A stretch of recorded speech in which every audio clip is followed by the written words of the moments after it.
काय करा, हसावर चढणार नाही तर त्याच्यावर चढणार. बाप प्रांत अँजिओप्लास्टी झाली, पोरगा प्रांत एंट्रीचा बाप समोर घेऊन होतो म्हणे. अतिशय दुर्दैवाची गोष्ट. एकच जायला तयार नाही. पटवारी म्हणते मला तहसीलदारांनी सांगितलं नाही, तहसीलदार म्हणते कलेक्टरचा आदेश नाही, त्या कलेक्टरकडे गेलो तर तो म्हणते मंत्र्याचा आदेश नाही. त्या हरामखोर मंत्र्या इथे याची फुरसत नाही. निवडून आपणच दिले, हरामखोर नालायक आपणच निवडून दिले, ते आपल्यासाठी फुरसत नाही. एवढं मोठं दुर्दैव. पहा आपण कोण्या कडीले चाललोय, आपण कुठे चुकून पाहायला तयार नाही. फक्त मत मारायचं, ठप्पे मारायचं काम करतो. तुम्ही म्हणाले भरतच की बोलून राहिला, मधामधात मत लावत याला की निवडणूक उभं राहते काय भाऊ, सगळे तुमच्या मनात आहे काय? अजून निवडणुका लांब आहे, लय लांबे निवडणूक आहे. आता निवडणुका जसा जसा जवळजवळ येऊन राहिला तसं या जे कधी नेते दिसले नाही. दत्ता मेघे 4 वर्ष झाला, 4 वर्ष झाला पता नाही, अजून निवडून दिला तेव्हापासून पता नाही. मला असं वाटलं की त्या तिथं तीर्थकुंड झाला तिथं गेला काय, खासदाराला मत मारला तो तसा निघाला, आमदाराला मत मारला चुकून तोटा निघाला. कुठं काही पताच नाही. खोटा नाटा धानदार खोटं बोलला, धानदार खोटं बोलते. तुम्ही आम्हाला गुमराह करते. गाव त्याचं पोटं लावला, गाव त्याचं पोटं. पण शेतकऱ्याच्या समस्यासाठी कधी भांडायला तयार नाही. कारण शेतकऱ्यांना काय केले घेणं देणार, केले शोध ठेकेदाराशी, गेले बिल्डरशी, त्याच्या मोठ्या राजकारणाशी गेले घेणं नाही. शेतकऱ्यांना गेला किंवा वाचला तरी काही शोधू शकतो नाही. गेले एकदा का आमदार झाला तसं पगार किती राहते 1 लाख रुपये. एका आमदाराचा पगार 1 लाख रुपये. आमदार पडल्यानंतर पेन्शन चालू राहते, म्हणजे ते परवाच नाही. पण आपल्याला कोणता आयोग आहे? आपल्याला फसावरला आयोग आहे, मरण आयोग. शेतकऱ्यांना कधी समजून घेतलं का? शेतकरी शेतकऱ्याच्या कधी पाठीशी उभा राहिला काय? मास्तरचे पगार म्हणून काही वगैरे 2 महिने कशा आपल्या कोंबड्यासारख्या मना टाकते कोण घ्या. सगळं सहन आपणच करू शकतो. शेतकरी सहन करू शकते, आदिवासी करू शकते, कष्टकरी सगळं सहन करू शकते.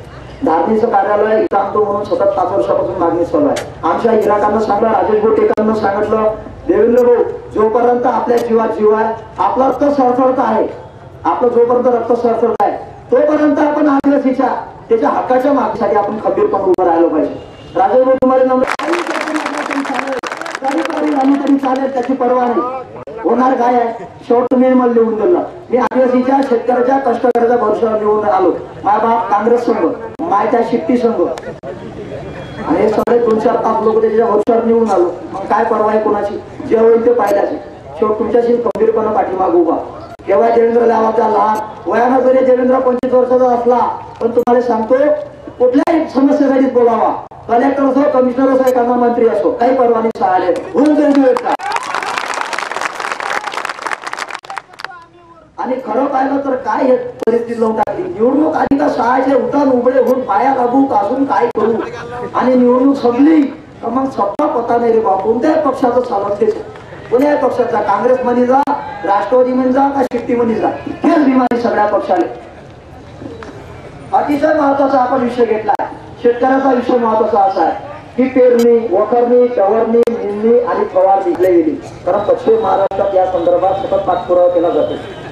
पेरणी, डवरणी, वखरणी, नांगरणी आणि निंदणी ही जर कामे शेतीची सर्व कामे रोजगारामध्ये जर काढली गेली तर शेतकऱ्याच्या लागणारा जो निघाले लागणारा खर्च आहे, वखराला लागणारा खर्च आहे, फवाराला जो लागणारा खर्च आहे, सर्व रोजगारामध्ये म्हणजे शेतकऱ्याचे पैसे सर्व वाचले आणि मजुराले पण रोजगाराने मजुरी देऊन राहिली. म्हणजे दोन्हीकडून आपण शेतकऱ्याचं पण भलं आणि कष्ट करणाऱ्याचं पण भलं. पण हे मागणी घेऊन जाईल कोण? मागणी घेऊन जाईल कोण? आता आपण या रेडिओ साहेबांना निवेदन द्यायला आलो. काय आले त्याला माहित आहे का मोठ्या संख्येने हे येऊ शकते, मोर्चा येऊ शकते, याच्या लक्षात येऊन गेलं. हे काही जागेवर नाहीये, सगळे गेले अमरावती पाहायला. म्हणजे कुठपर्यंत यायचं हे सहन करायचं, या भांडवलदाराचं, या अधिकारी वर्गाचं, हे दुसऱ्या नेत्याचं आपल्यावर राज रडून राहिलं. आपल्या हातात स्वतःच्या हातात राज केव्हा येईल? मावा नाटे मावा सरकार म्हणून एक गडचिरोलीमध्ये प्रोग्राम चालू आहे. माझं गाव माझं सरकार. प्रत्येकानं जर माझं गाव माझं सरकार म्हणून जर वागलं, राहिलं आणि टिकून धरलं, ते ना एसडीओच्या ना पुण्यात तहसीलदाराच्या नानी पडण्यासाठी कामच पडते गाव आपल्याला. काही गरज पडत नाही याच्या वेगळ्याची. समजून केव्हा घेऊ? समजण्याची आपली तयारी नाही. अतिशय महत्वाचा विषय की मागं सोपिया प्रकल्प आपल्या इथं झाला. या इथं नांदगावपेठ आपलाच पाणी, आपलीच जमीन, आपलीच पाणी, आणि आपल्या तालुक्यात एकही कुठं लागलं नाही. सगळे परदेशात, परराज्यातले आणि पश्चिम महाराष्ट्रातले कुठे तिथं लागलेले आहे. आपल्या इकडे कुठं दिसत नाही. मी म्हणून आपल्या